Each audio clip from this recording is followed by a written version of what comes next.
I'm Monica Gray at South by Southwest. I'm here with David Rothschild of the Skoll Foundation. And tell me, what brings you to South by Southwest?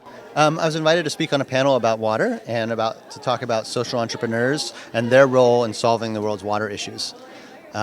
So the Skoll Foundation is a foundation that supports the world's top social entrepreneurs working to solve the world's most pressing problems. We invest, connect, and celebrate social entrepreneurs and other innovators working to solve the world's most pressing problems. So we look for those organizations around the world and institutions that have innovative solutions to some of the world's top problems and help them take those innovations to scale, provide funding for them to be able to build their systems to take them to scale, but also roll out other different types of services to help them be able to create the greatest possible good out of the innovations that they have. We help them with storytelling. We help them build a community of like-minded social entrepreneurs, and we have a portfolio of organizations that also work on water and sanitation issues, which is part of why I'm here today. And following up on your panel with water and sanitation issues, are there any kind of game-changing innovation happening in the water space right now that is really interesting to you? Sure, there's so many out there, and it's a really exciting time to be in the water and sanitation space. I mean, it's such a massive issue.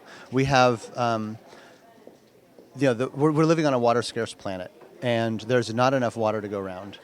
So there are innovations that work to help reduce water use in agriculture, which is really a water scarcity issue, not a water and sanitation issue. But organizations like IDE India, for example, that has really fascinating and at scale models for rolling out drip irrigation with low-income farmers, and treadle pump technologies. A number of organizations that are providing treadle pump to provide irrigation for low-income farmers, for smallholder farmers. But then in the water and sanitation space, it's a fabulous time to look at some of the social innovation that's happening that's helping to reach the poorest customers in the world, some of the more hard-to-reach customers. One of the organizations we support is called WSUP, the Water and Sanitation for the Urban Poor. Really exciting organization that we recently recognized with the Skoll Award for Social Entrepreneurship. And they work with service providers, water companies and water agencies, mostly in Africa, to help them reach the urban poor with water and sanitation services. So how does a water service provider actually reach slum areas? And they actually partner with them to help them build the systems to be able to do that.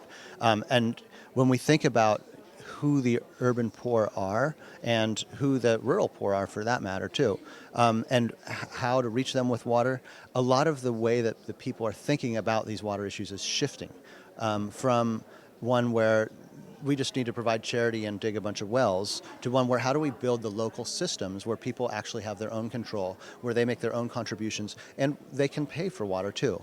And often in urban slum areas, people are paying more for water than people in middle class neighborhoods. They're paying for water to be shipped in and brought in by trucks and then stored in tanks, which is more expensive than even more than we pay sometimes for water. And so this whole concept that water has to be provided free for everyone is starting to shift as no, the poor demand good quality services. We don't want poor solutions for poor people. We want quality service for everybody.